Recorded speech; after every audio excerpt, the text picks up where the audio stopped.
Assalamualaikum warahmatullahi wabarakatuh. Selamat datang di virtual Zoom Pesta Rama 6. Kami dari PBSI Angkatan 2018 akan menampilkan dramatic reading Macbeth babak 1 dan 2 karya William Shakespeare, terjemahan W.S. Rendra. Selamat menyaksikan.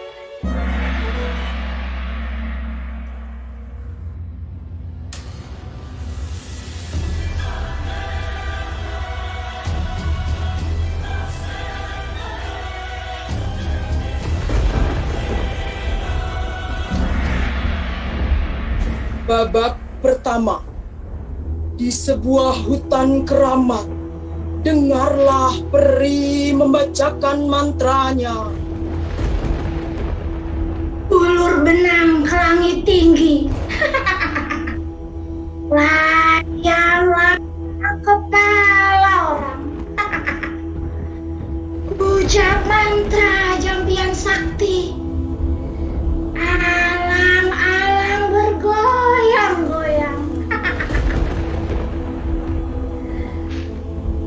Hidupku sunyi.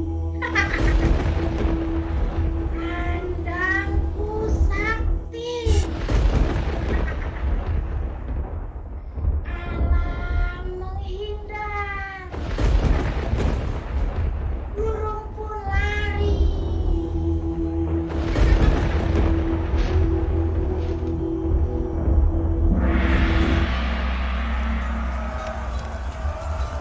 Dalam suasana perang, muncullah Raja Duncan, Malcolm, Donalbain, Lennox, dan para serdadu.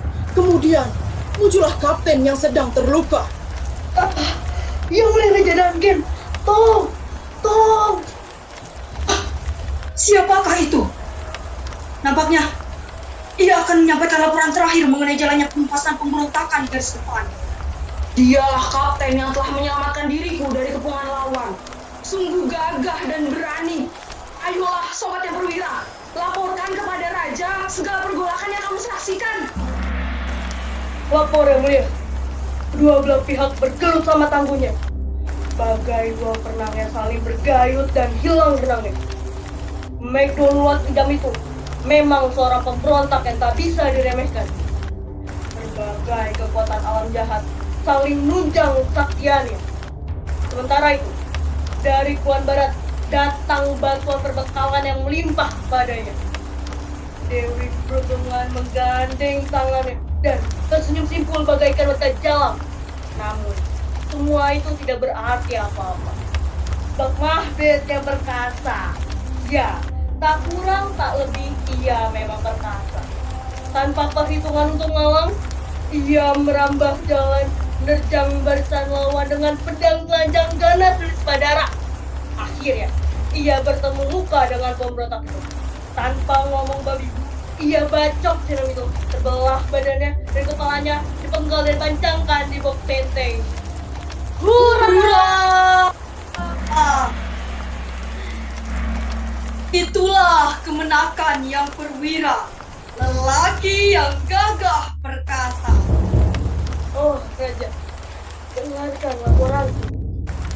Ketika Meriam melawan bintang bertalu, Macbeth dan Banquo meningkatkan serangan mereka. Bagaimana nismu akan kulukiskan? Bagaikan mereka ingin berbandi darah dan ingin menutup kitab orang. Kepala mereka tidak tara yang mulia. Inilah penutup laporanku. Mana mataku? Mataku mulai terkunang-kunang dan rasanya ingin pingsan. Dengan keadaan lemas, kapten pun jatuh pingsan. Kegagahan tercermin dari kata-kata dan lukamu. Baiklah, bawa ia kepada tabib kita. Kemudian kapten dibawa ke tabib.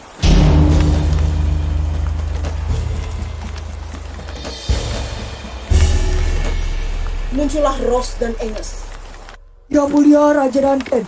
Siapakah ini? Pangeran Ross Ayahanda. Ia nampak tergesa-gesa dan seakan-akan diburu oleh suatu kejadian yang tidak sewajarnya. Rahmat Tuhan untuk raja kita. Dari mana kamu, pangeran? Dari Viv yang mulia. Di sana Panji-panji tentara Norwegia berkibaran, mengejutkan hati orang-orang kita. Sedangkan tentara-tentara Norwegia dengan kepuasan yang bergelora, dibantu oleh Hertokodor, si pengkhianat itu, mengamuk membuka serangan. Maka ketika itu muncullah Mahbet dengan dananan yang singkat, mampu menandingi lawan. Jurus lawan jurus bertukar tenaga di dalam 90 gebrakan, sampai akhirnya kemenangan berada di tangan kita. Hurra! Syukur kepada Tuhan.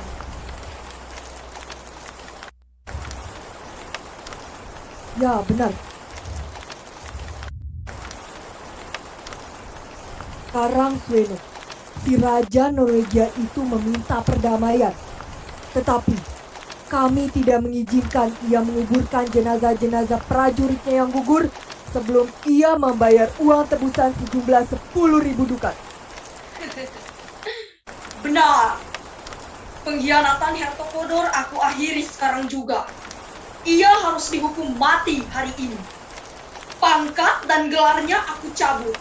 Dan Mahbet aku angkat sebagai penggantinya. Baik, Yang Mulia. Itu akan segera dilaksanakan. Dan dengan lenyapnya ia, muncullah Mahbet sebagai Hertokodor yang baru. Hurra!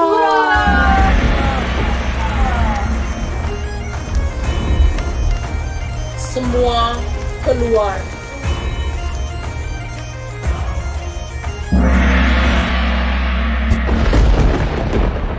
Dengarlah kembali peri membacakan mantranya. Kan garis sepi. Goyang yang ilalang ganteng. Ucap mantra jampian sakti. Benang panjang terentang-rentang. Jantungku api. Mataku besi. Lidah melikat. Bagaikan ular.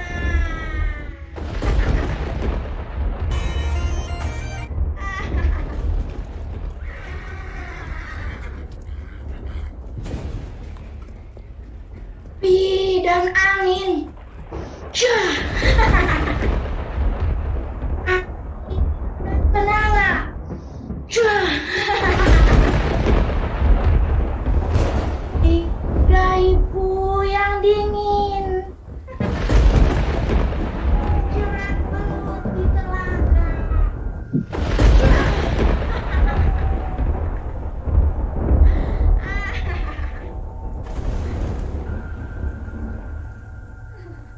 Kemudian masuklah Mahbet dengan Banquo. Bangsat!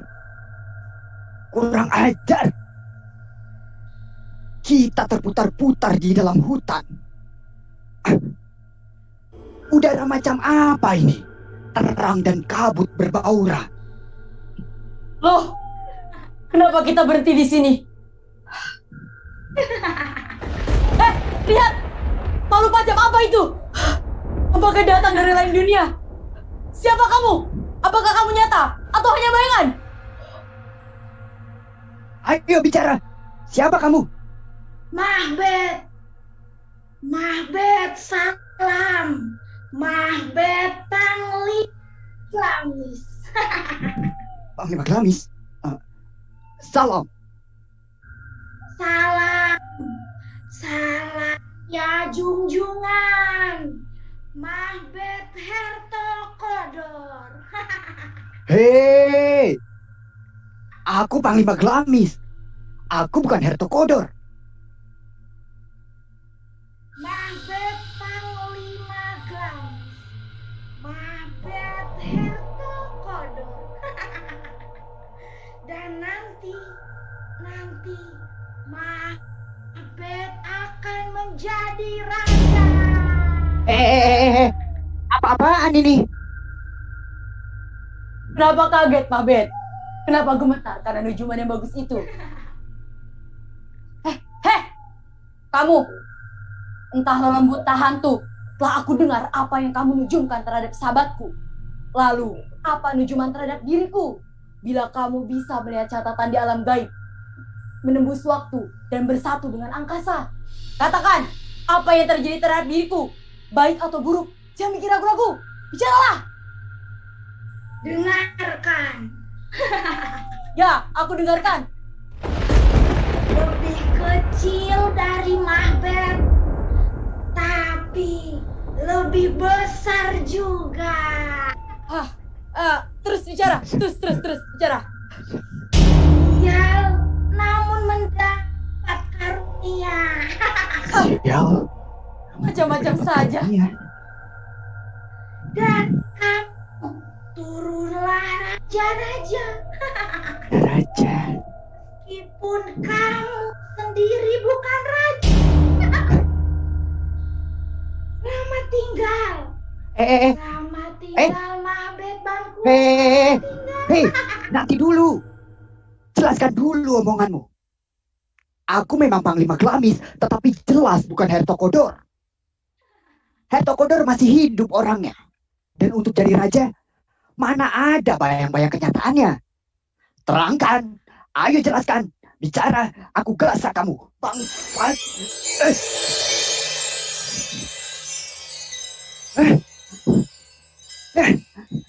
Lenyap. Mahbet, lihatlah. Di tanah timbul gelombang seperti di air. Curah jejaknya. Kemana dia lenyap? Ke dalam udara. Jasadnya lenyap ke dalam angin.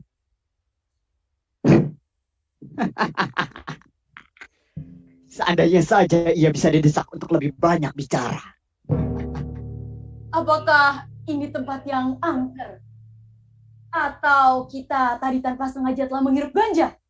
Banko, Ya, Mahbet.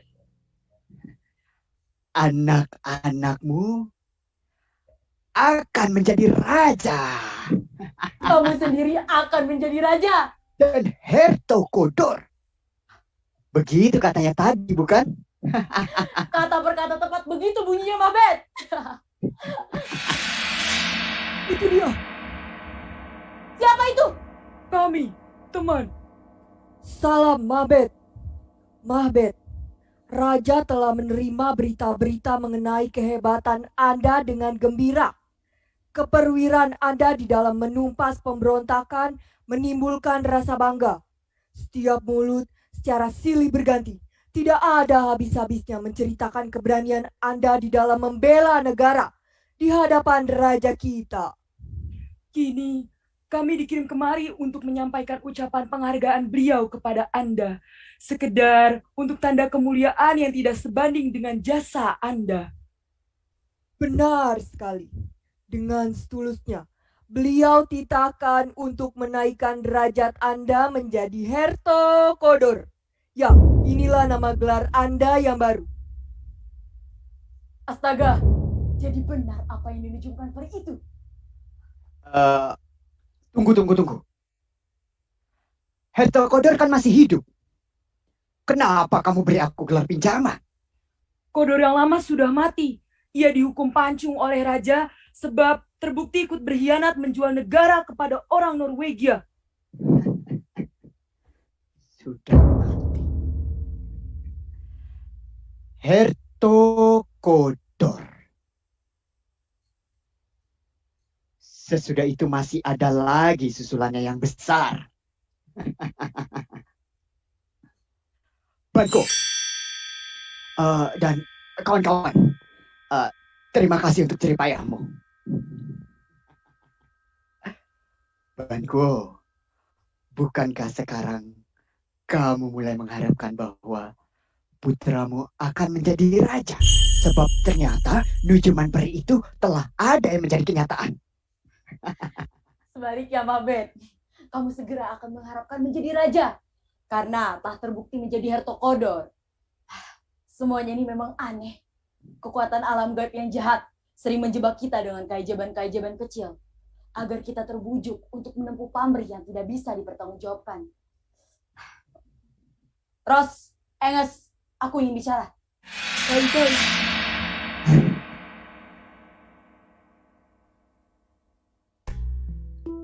Dua kenyataan telah dinujumkan sebagai satu pendahuluan untuk langkah kenegaraan. Ungkapan gaib ini tidak baik dan tidak buruk. Bila buruk, kenapa ia mendorong aku untuk berhasil di dalam pengabdian yang mulia?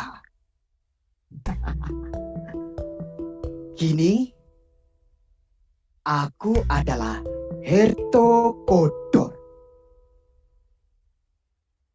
Tetapi,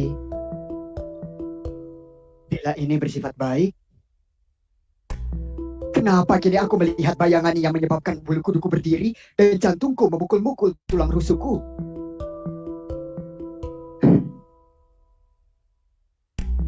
Kini, aku khawatir. Tetapi bayangan burukku lebih dahsyat dari rasa khawatirku. Pikiranku yang terbuka tidak mengada-ngada. Tetapi benar-benar tidak berdaya. Mabet! Mendumel apa kamu? Pikiranku benar-benar tidak berdaya.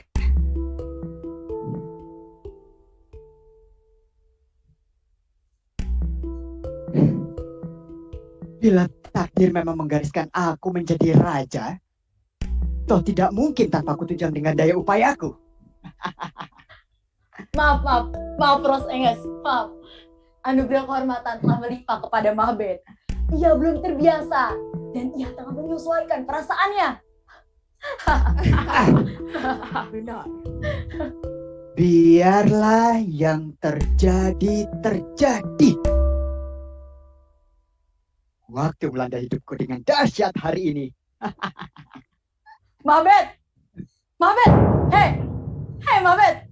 Sementara kamu tinggi, kami jadi patung lantaran menanti. Wah, maaf. Otakku diliputi hal-hal yang masih belum aku bereskan. Teman-teman, jeripayahmu tercatat dalam di dasar hatiku. Ya, tercatat dalam di dasar hatiku. Sekarang, marilah kita bersama menghadap raja. Dan, Banko, pikirkan, apakah itu sebenarnya takdir? Selanjutnya, apakah perantaraan takdir untuk menjelma menjadi kenyataan? Dan akhirnya, apakah hubungan takdir dengan usaha? Lalu nanti, bila ada waktu senggang, marilah kita berbicara secara terbuka. Dari hati ke hati. Baik, Mabet. Ya. Ayo teman-teman, cabut. Kita berangkat menuju raja. Ayo. Kemah perang Raja Duncan.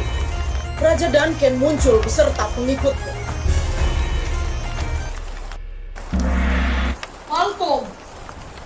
Malcolm, apakah semua urusan sudah beres? Beres, Ayahanda. Herto Kodor yang lama, pengkhianat itu sudah dipenggal kepalanya. Sebelum meninggal, ia sesalkan kekeliruannya.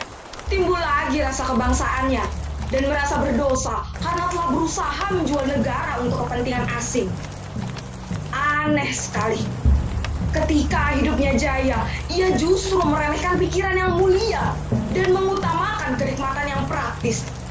Tetapi, di detik terakhir dari hidupnya, tiba-tiba nilai yang mulia bisa diterima oleh akal sehatnya. Dan ia mati dengan rela. Mutu pikiran orang memang sukar ditebak dari tampang mukanya. Inilah rahasia yang aku selalu gagal menebaknya. Kemudian, masuklah Mahbet, Banquo, Ros, dan Enges. Yang mulia Raja Duncan. Yang mulia, Ini Pangeran Mahbet. Mahbet, Yang mulia, Ban Kuo, Rajaku, aku ini serba salah di dalam melahirkan rasa terima kasihku kepadamu. Secepatnya sayap usaha manusia tidak berdaya untuk mengejar kepesatan prestasimu. Aku kini dalam keadaan serba salah tingkah. Paling banter aku cuma bisa berkata, kamu berhak lebih banyak dari apa yang telah kamu terima. Yang mulia, menunaikan kewajiban dengan baik sudah mengandung kepuasan di dalamnya.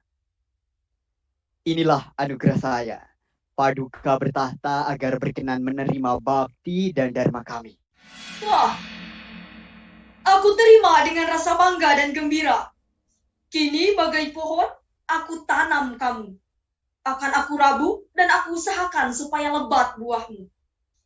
Dan kamu, Ban Kuo, kamu hebat tak kurang dari lainnya. Begitu pula di dalam jasamu. Kini aku pegang kamu dan aku masukkan ke dalam kalbuku.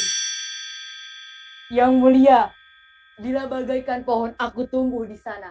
Semua hasil panennya aku persembahkan kepada tuanku. Biarlah kegembiraanku meledak hari ini. Aku umumkan kepada rakyat semuanya bahwa putraku yang sulung, Malcolm ini, aku angkat dengan resmi menjadi putra mahkota dengan gelar Raja Muda. Hurra! Hal ini akan dirayakan sepantasnya. Dan di dalam dengan hubungan kehormatan yang pantas melimpah kepada para pahlawan, aku berniat untuk membuat kunjungan ke Inverness, ke Puri Mahbet. Suatu kehormatan. Perkenankan aku segera mempersiapkan penyambutan di puriku. Dan biarlah aku sendiri yang memberikan kabar gembira ini kepada istriku. Baik, baiklah. Mari kita semua kembali ke kemah besar. Sementara Mahbet, kita biarkan untuk membuat persiapan-persiapannya. Baik, Yang Mulia. Kemudian semua pergi.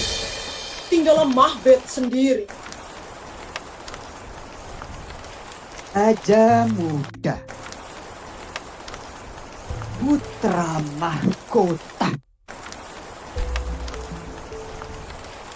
Itulah halangan yang mesti aku tebang atau langkahi.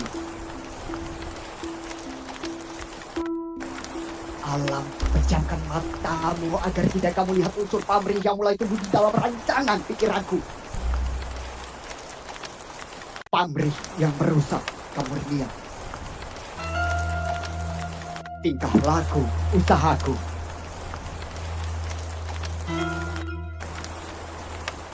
Di Puri Mahbet, nampaklah Nyonya Mahbet membaca surat. Itu mencegatku di hutan di hari kemenanganku. Dan menurut pengamatanku, ia mengetahui lebih daripada manusia biasa.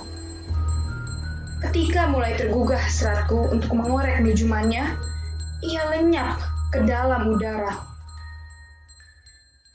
Selagi aku tertegun oleh pengaruh minuman itu, datanglah utusan raja yang menegurku sebagai Hertog Kodor.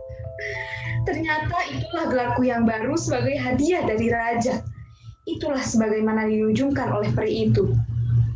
Dan selanjutnya, peri tadi juga menyebutkan bahwa aku akan menjadi raja. Wah, aku harus menceritakan semuanya ini kepadamu, agar kamu bisa berbagi perasaan denganku di dalam menghadapi janji besar di masa depan kita. Camkanlah ini di dalam hati. Sekian dulu suratku. 5 gamis. Dan kini Hertog Kodor.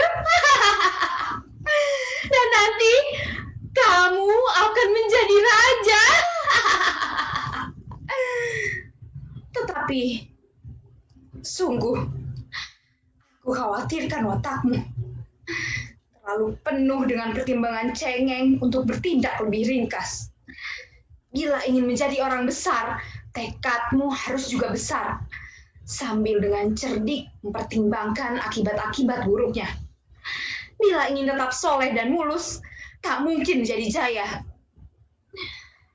Panglimaku, cepatlah kamu datang padaku, agar aku bisa menuangkan semangat ke dalam telingamu. Mulutku akan menggalakkan jiwamu di dalam meraih mahkota kemuliaan yang memang sudah disediakan oleh alam untukmu.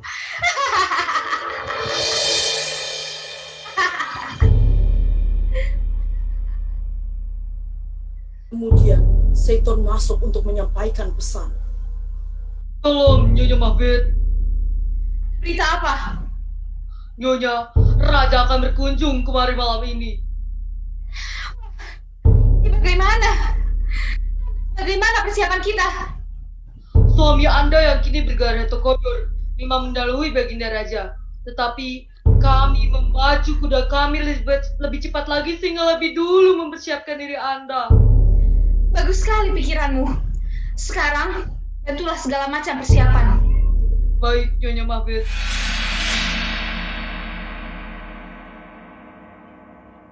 Itulah nafiri kematian yang mengabarkan kedatangan Duncan ke puriku. Wahai kamu, jin yang memengaruhi pikiran manusia, masuklah ke dalam tubuhku. Ubahlah fitratku. Gentarkan seluruh syarafku dari kepala sampai ke kaki dengan gairah ketegasan yang sukar dicari tandingannya. Kentalkan darahku.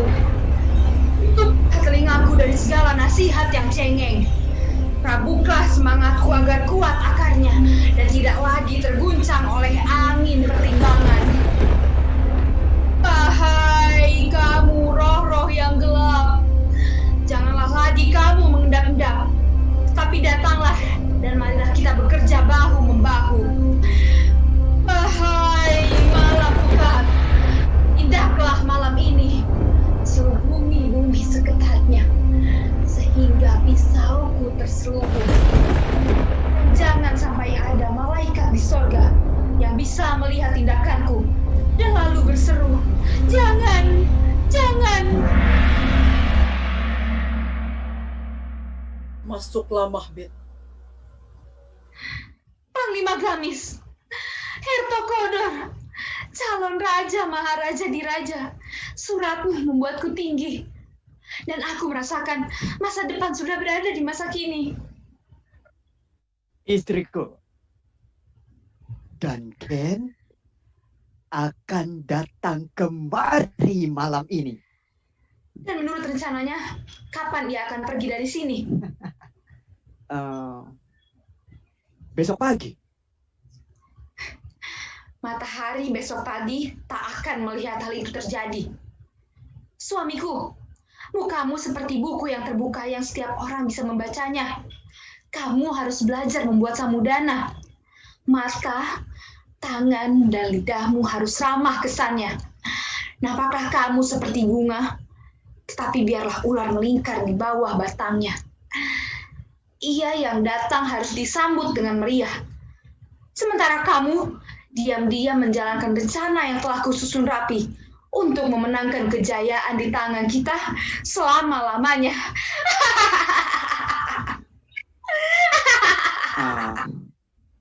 Nanti kita bicarakan lagi. Lihat wajahmu. Jangan memancing kecurigaan orang. Selebihnya, serahkan semua ke tanganku. Kemudian Nyonya keluar.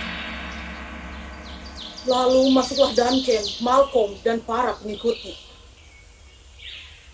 Puri ini bagus letaknya. Udara sejuk dan nyaman menyegarkan panca indera kita. Di musim panas, puri ini memberikan kenikmatan yang khusus. Burung-burung gereja kerasan membuat sarang.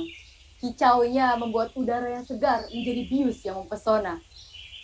Tidak ada hiasan di tembok, di atas, dan di gerbang yang dijadikan mereka hinggap dan bersarang.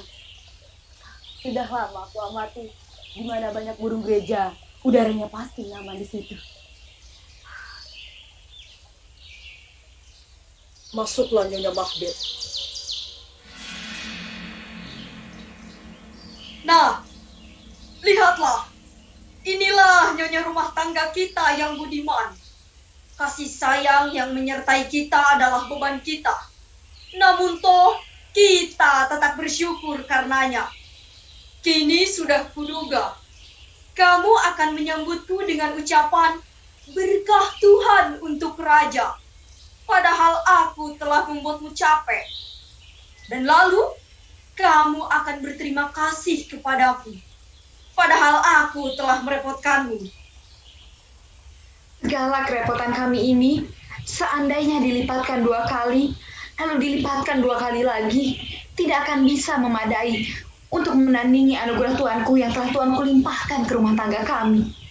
Anugerah yang lama sudah cukup banyak, masih ditambah pula dengan anugerah yang terakhir ini. Wah, sungguh aku kehabisan kata-kata. Ya. Di manakah Hertokodor? Kami kuntit dia di sepanjang jalan. Ada niat untuk menyusulnya, tetapi ia begitu tangkas berkuda. Ditambah pula dengan keinginannya untuk tiba di sini lebih dulu, agar bisa menyiapkan penyambutan, menyebabkan ia ngebut seperti angin. Nah, Nyonya Budiman, kami adalah tamumu malam ini. Segala apa yang kami miliki, yang dulunya berasal dari Paduka, kini aku sajikan kembali kepada pemilik asalnya. Kemari, mana tanganmu? Bimbinglah aku menemui suamimu, agar aku bisa lebih banyak menganugerahkan tanda terima kasih kepadanya. Kemudian semua pergi. Hinggalah Mahbet masuk.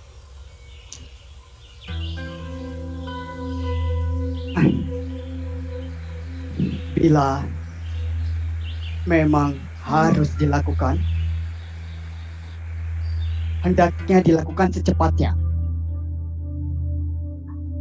Bila dengan pembunuhan, hasil bisa cepat didapatkan. Bila dengan satu pukulan yang tepat, kemenangan bisa didapatkan.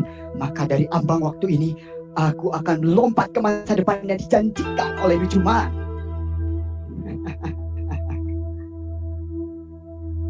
Tetapi nyatanya, di dalam hal ini aku masih diganggu oleh naluri majikan yang kini menerpaku dari belakang. Tuntutan keadilan ini menjadi bayang-bayang yang sukar dilenyapkan dari pandangan mata. Dan Ken di sini sebenarnya berada di tempat yang bisa dipercaya. Pertama, aku ini kemenakan dan rakyatnya. Sudah sepatutnya bila aku melindungi nyawanya. Selanjutnya, aku adalah tuan rumahnya.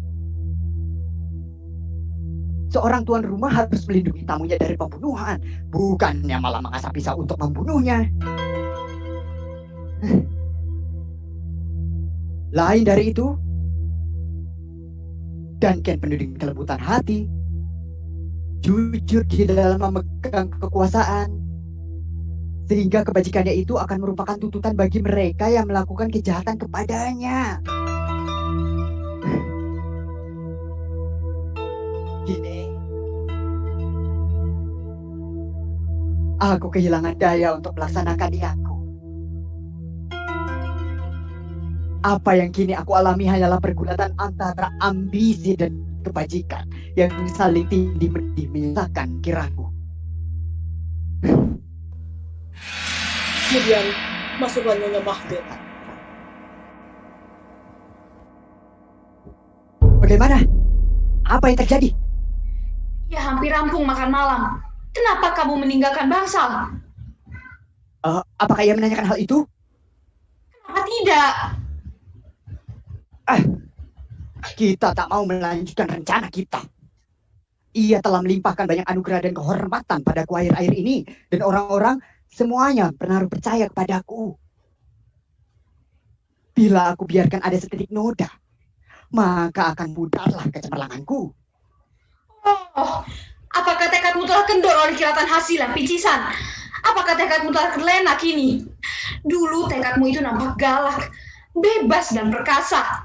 Kini nampak pucat tidak berdaya. Mulai dari saat ini begitulah aku menaksir daya cintamu kepadaku.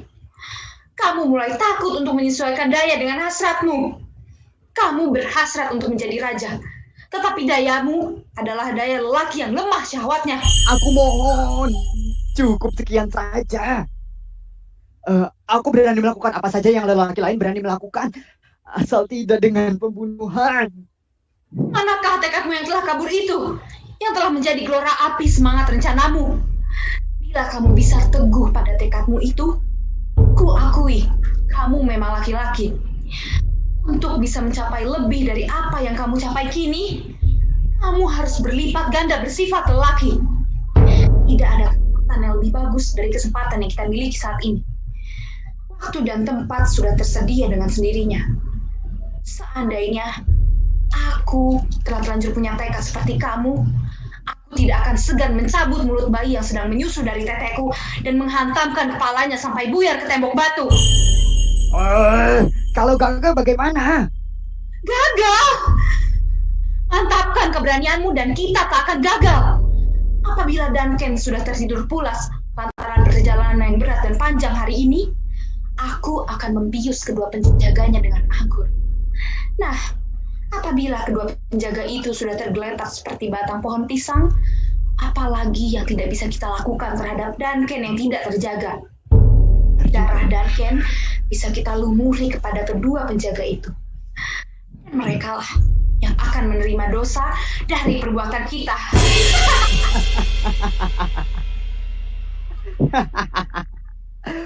Kamu hanya pantas melahirkan bayi jantan melulu, sebab nyalimu adalah nyali macan jantan. Aku ada ide, dan pisau yang akan kita gunakan adalah pisau kedua penjaga itu juga. Sempurna. Siapa lagi yang akan menaruh curiga? Apalagi seandainya kita meratapi kematiannya. Bagus, bagus. Aku akan melaksanakan niat jahanam ini. Sekarang pergilah. Bualah senyummu. Kibuli jagat, muka yang palsu harus menutupi jiwa yang palsu.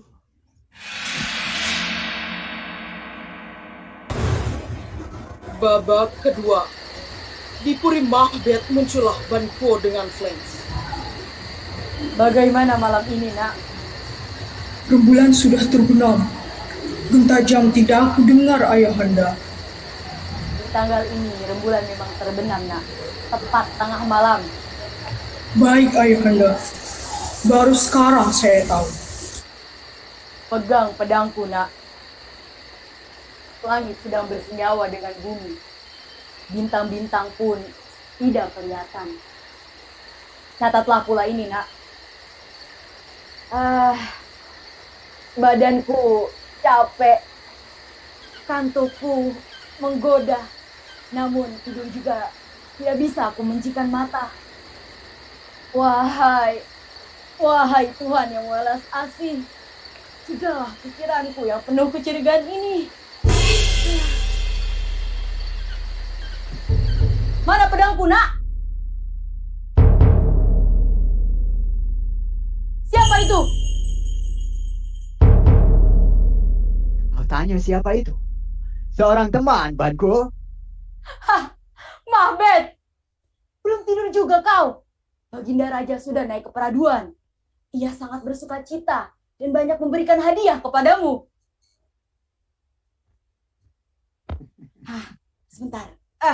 Berlian ini dititipkan kepadaku untuk diberikan kepada istrimu. Beliau sangat senang atas penyambutan yang diberikan olehmu. Berlebihan. Kami kurang persiapan. Karena itu tidak bisa menghindari beberapa kekurangan. Tetapi semuanya beres kan? Mahbet, semalam aku memberikan peri yang kita lihat dulu. Nujuman tentang dirimu ternyata benar. Masa bodoh lah tentang itu. Namun, bila memang ada waktu, aku ingin menelaah hal itu dengan kamu. Terserah saja dengan waktu senggangmu. Ya, itu bagus. Aku bahkan bisa mengatur satu pesta antara kita berdua. Sehingga kita bisa nikmat dan bebas berbicara. Menarik sekali. Hal itu menyenangkan dan tidak ada salahnya. Dengan hati yang suci dan pikiran yang bening, kita akan berbicara. Ya, berbicara. Ya, dengan hati suci dan pikiran bening. Bagus. Jadi, sekian dulu. Doaku untuk kamu. Doaku untuk kamu.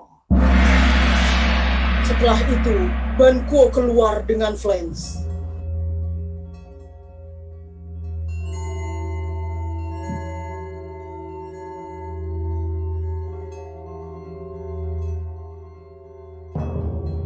Bisakah ini yang kulihat dengan mataku?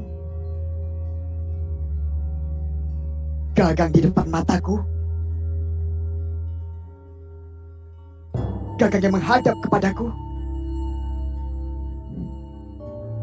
Mari, aku raih kamu. Luput dari genggaman, tapi kamu masih kelihatan juga. Bayangan mautkah kamu yang nampak oleh rasa dan terpantul di depan mata? Ataukah kamu hanya hayalan dari pikiranku yang capek? Aku masih tetap menampakmu. Persis.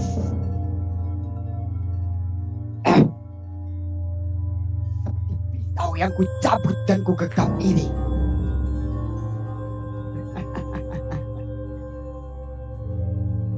Kamulah alat yang akan kupakai. Kamulah penunjuk bagi langkah perbuatanku. Mataku memperkecoh indraku yang lain, ataukah justru ia menjadi yang paling peka?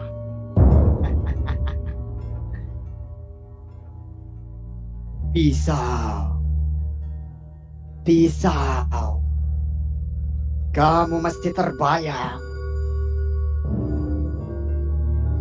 Kini, aku lihat kamu bergelimang darah. Inilah cermin dari rencanaku. Separuh alam penuh bayang-bayang kekuatan darah. Serigala, singa, pisau, dan kampak. Kemudian Mahbet keluar. Lalu muncullah Nyonya Mahbet. Yang membuat orang lain mabuk, membuatku bergairah.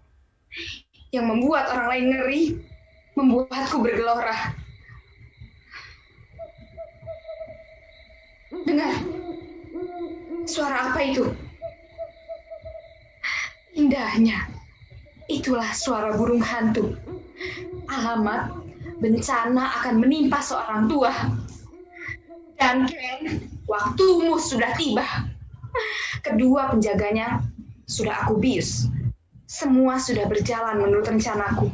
Tinggal Mahbet yang harus menyelesaikan.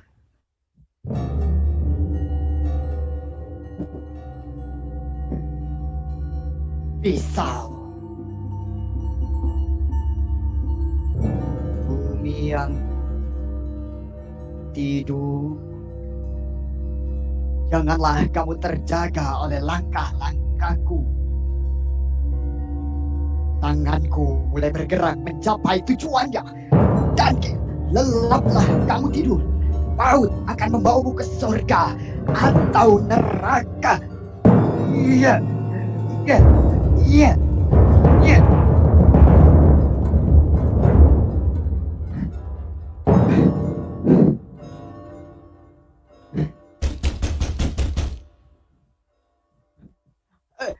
Siapa itu? Siapa?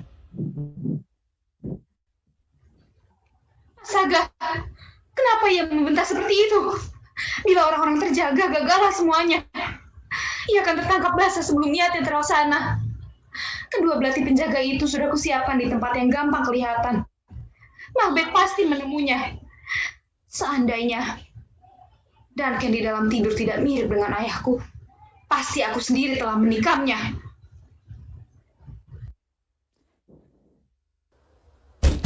Kemudian muncullah Mahbet yang sedang berdarah. Suamiku!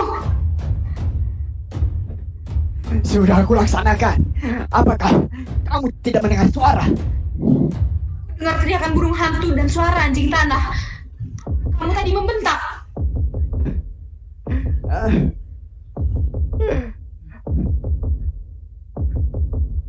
Aku tidak membentak. Kapan? Baru saja. Waktu menuju kemari. Iya. Wah. Menuju kemari. Siapa yang tidur sebelah kamar Duncan? Abeng. Nabe. Celaka. Tanganku nampak mengerikan. Jangan cengeng suamiku. Seorang penjaganya tertawa di dalam tidurnya. Yang seorang lagi berseru, "Pembunuh!" Mereka saling membangunkan. Aku melihat mereka sambil berdiri, tetapi karena sudah berat pengaruh di dalam otaknya, keduanya jadi linglung, sama-sama berdoa, lalu berdengkur dan tertidur lagi. Keduanya kena jerat bersama-sama. Seorang di antaranya berkata, "Tuhan, ampunilah dosaku." Dan yang lain menyambungnya, "Amin." Keduanya membelalak melihat aku dengan tangan berlemot darah semacam ini. Aku pun menatap mereka, mendengar doa mereka, namun tak bisa berkata amin. Jangan terlalu memakai perasaan. Tapi kenapa aku tidak bisa berkata amin? Aku sungguh memerlukan pengampunan, tetapi kata amin tersendat di tenggorokan. Bila begitu caramu menanggapi, kamu akan menjadi gila.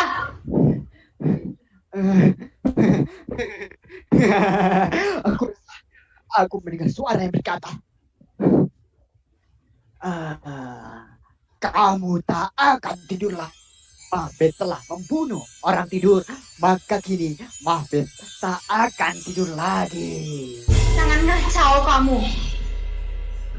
Tetapi dengar, dari penjuru ke penjuru masih terdengar suara yang berkata, "Kodor telah membuka tidur, Glamis telah merusak tidur, maka kini Mahbet tak akan tidur lagi." Mendengar suara apa-apa. Pahlawanku, telah terhantam dayamu sehingga akal sehatmu terguncang tidak menentu. Pergilah, cuci tanganmu, hapuslah jejak perbuatan kita. Kenapa belati-belati itu kamu bawa kemari? Kembali ke tempatnya. Berilah para penjaga itu dengan darah Duncan. Belati-belati ini aku bawa kemari. Aku tidak akan kembali ke sana. Aku ngeri mengingat kembali perbuatanku. Tidak teguh tekadmu. Akulah yang akan mengembalikan belati-belati ini ke tempatnya.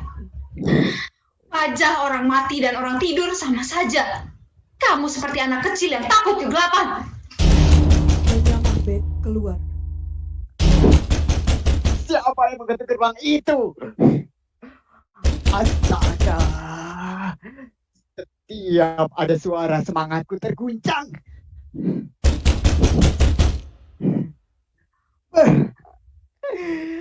Tangan macam apa ini? Lautan mana yang sanggup mencucinya? Air samudra yang biru akan berubah menjadi merah karena tanganku.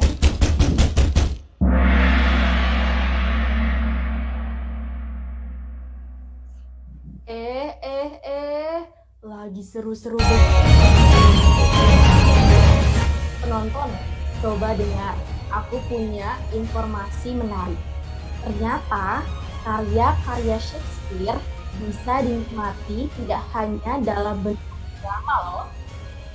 Banyak karyanya yang dialihwahanakan ke berbagai bentuk, seperti musik yang ada dalam pementasan opera yang dikomposeri oleh Verdi, Tchaikovsky, dan Prokofiev, yang mana mereka adalah komposer hebat. Tunggu. Aku baru dapat pesan dari Peri. Dia mengatakan pertunjukan sudah bisa dilanjutkan kembali. Baiklah, tidak pakai lama yuk kita nonton kembali. Selamat menonton.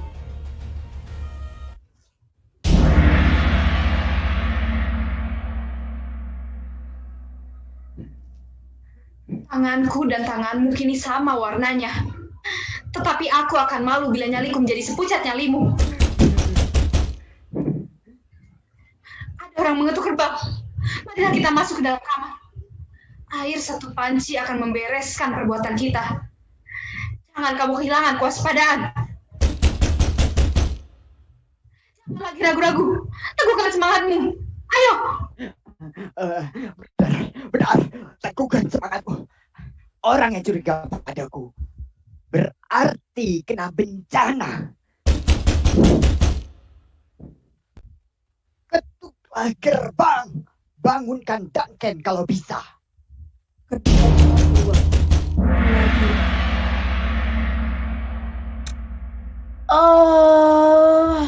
Duhilah. Ketukannya bertubi-tubi. Inilah susahnya jadi juru kunci gerbang neraka. Tanganku capek memutar-mutar kuncinya. Oh, duk. Wah, siapa kamu? Demi setan roban, siapa sih kamu? Oh, kamu juru kunci. Juru kunci. Ia seorang petani yang gantung diri lantaran buru-buru masuk surga ya. Mari sini masuk. Tetapi jangan lupa bawa handuk ya, karena di sini udaranya sangat panas tak terkira.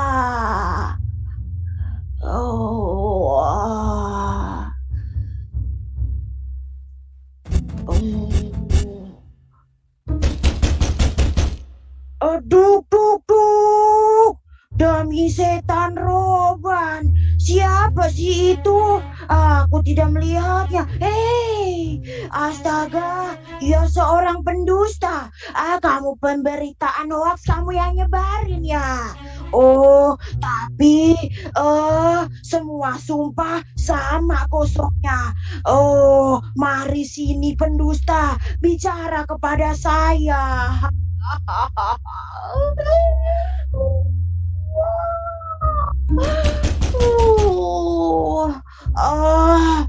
Duk. Aduh, hilah. Siapa sih itu? Itu kan gadis yang suka menyumbang teteknya. Karena suka kepalsuan, ia dikirim kemari sama setan. Mari sini masuk, Neng. Uy.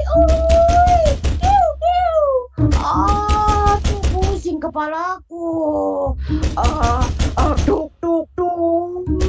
Wah, aku mulai bosan sekarang. Udara di sini sangat dingin. Percuma saja diriku jadi juru kunci gerbang neraka. Baik. Tunggu. Aku mulai bosan sekarang. Tempat ini terlalu dingin. Percuma saja aku pura-pura jadi juru kunci gerbang neraka.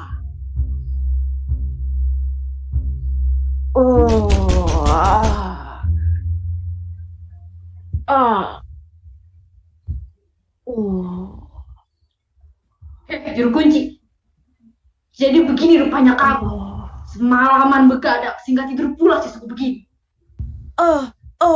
Ya, kami bergadang sampai jam 2. Salah, jam 2. Dan pesta anggur itu merangsang 3 hal. 3 hal. Oh ya, 3 hal Tuan. Oh. Apakah ketiga hal itu? Oh, anggur, merangsang hidung, mata dan air kencing. Mataku dan hidungku menjadi merah. Mata mengantuk dan birahi terangsang. Oh, tetapi anggur itu sifatnya pelin-pelan Tuan. Oh, ia merangsang lalu memadamkan. Dibikinnya kita tegak.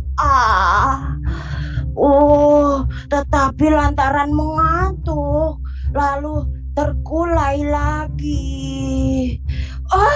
Dibikinnya api di dalam berkobar. Tetapi lantaran mengantuk, api birahi tersiram lagi. Nah itulah sebabnya dibilang bahwa anggur itu pelin-pelan Tuan. Rupa-rupanya tadi malam kamu jatuh bangun jadi korban anggur. Oh, benar Tuan, benar. Sekarang hati ini kesal bukan main. Wah. Lalu, apakah Herto Kodir pulas tidur? Masih lama, Bet. Wah, Bet. Rupanya ketukan kita telah membangunkannya, Lennox. Selamat pagi. Selamat pagi, Pangeran. Selamat pagi. Apakah Baginda Raja sudah bangun? Baginda Raja? Belum? Baginda titahkan aku untuk membangunkannya pagi-pagi benar. Hampir saja aku sendiri terlambat bangun. Mari aku antar ke sana. Anda sungguh baik hati, Pangeran. Tetapi kali ini, biarkan Macduff yang membereskan tugasnya sendirian. Biarlah kita di sini menunggu sambil bicara. Ya. Terserah kepada kamu sebagai komandan pengawalan. Macduff, kesanalah jalannya. Ya, kita berdua sama-sama makhluk. Inilah tugas namanya. Duff pun keluar. Jadi, Raja akan berangkat pagi-pagi sekali. Ya, begitulah kehendaknya. Berangkat pagi-pagi. Semalam, udara buruk sekali. Di tempat kami menginap, jendela kamar tiba-tiba terbuka. Dahan pohon ranting patah terpukul oleh angin. Burung malam menjerit-jerit di udara. Kelawar buyar dari ranting-ranting pohon besar. Dan entah dari mana, terdengar teriakan orang meminta tolong. Seakan-akan ia sedang dicabut nyawanya. Lalu sesudah itu, aku mendengar tangisan terseduh-seduh semalam suntuk. Berasal dari dalam bumi, di sedang cakrawala. Iya. Sungguh buruk malam tadi. Bahkan seumur hidupku baru pertama kali aku mengalami pertanda itu, Pangeran.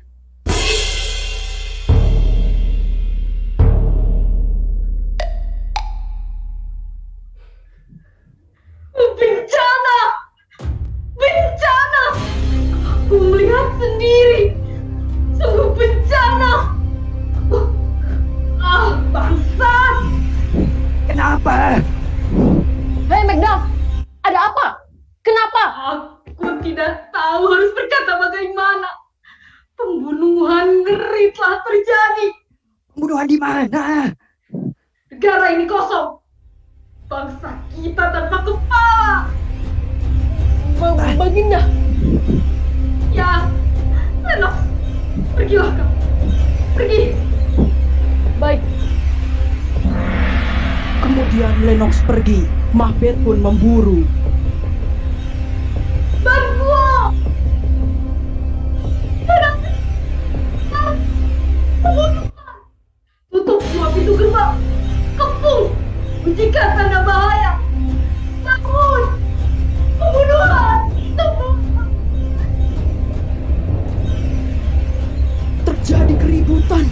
Nyonya Mahbet datang dengan cemas.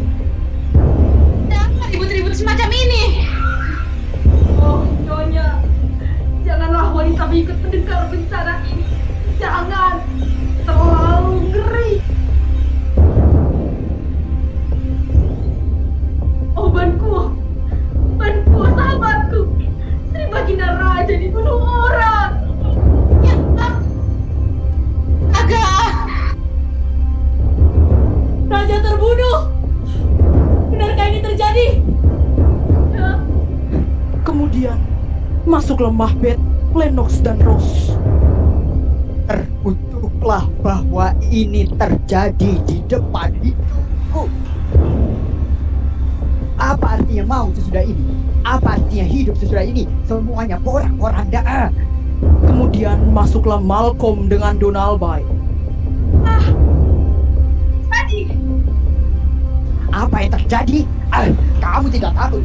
Dengar Buyung, mata air, telaga, anak kali, dan hidupmu telah terbuka. Baginda Raja, ayahandamu dibunuh orang. Apa? Siapa yang membunuhnya? Saya kira para pengawalnya. Mereka mabuk dan lupa diri. Mereka berlepotan dengan darah. Bahkan berarti mereka masih tergenggam dan berdarah. Mata mereka membelalak seperti orang gila.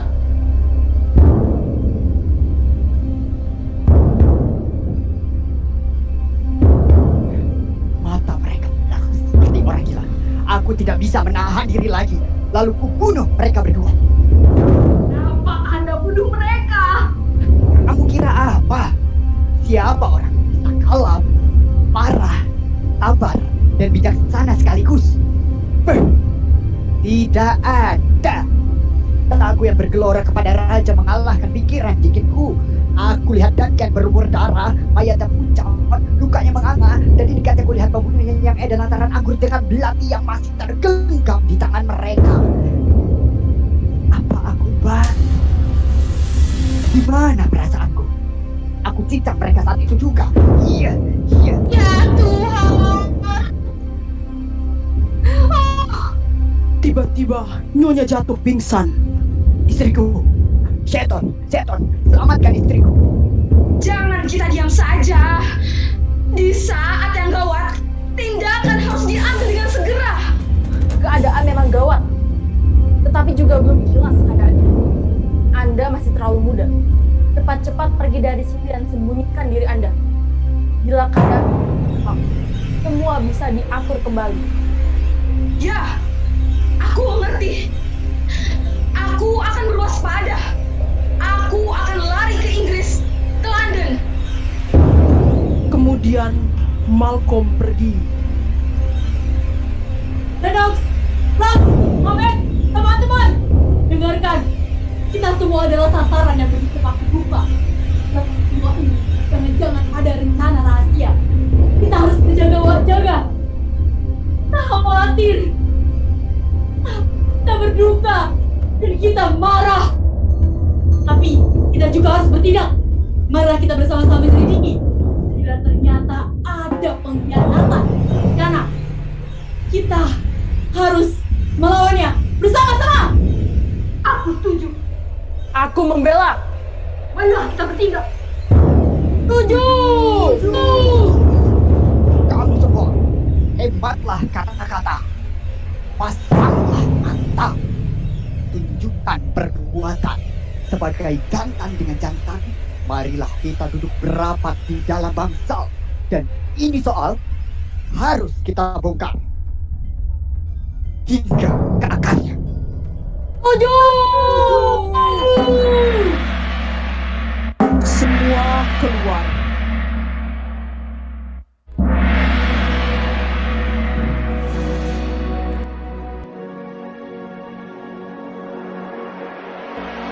Kisah dari Skotlandia ini membawa jurang kehancuran Scotland.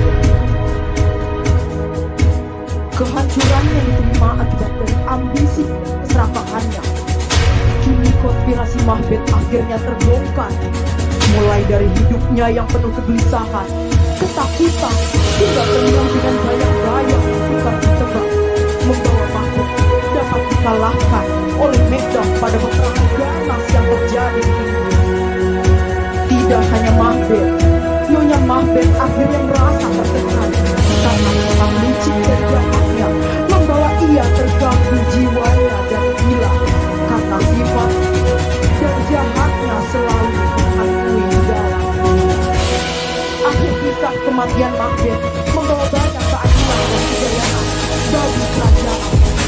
moral yang dapat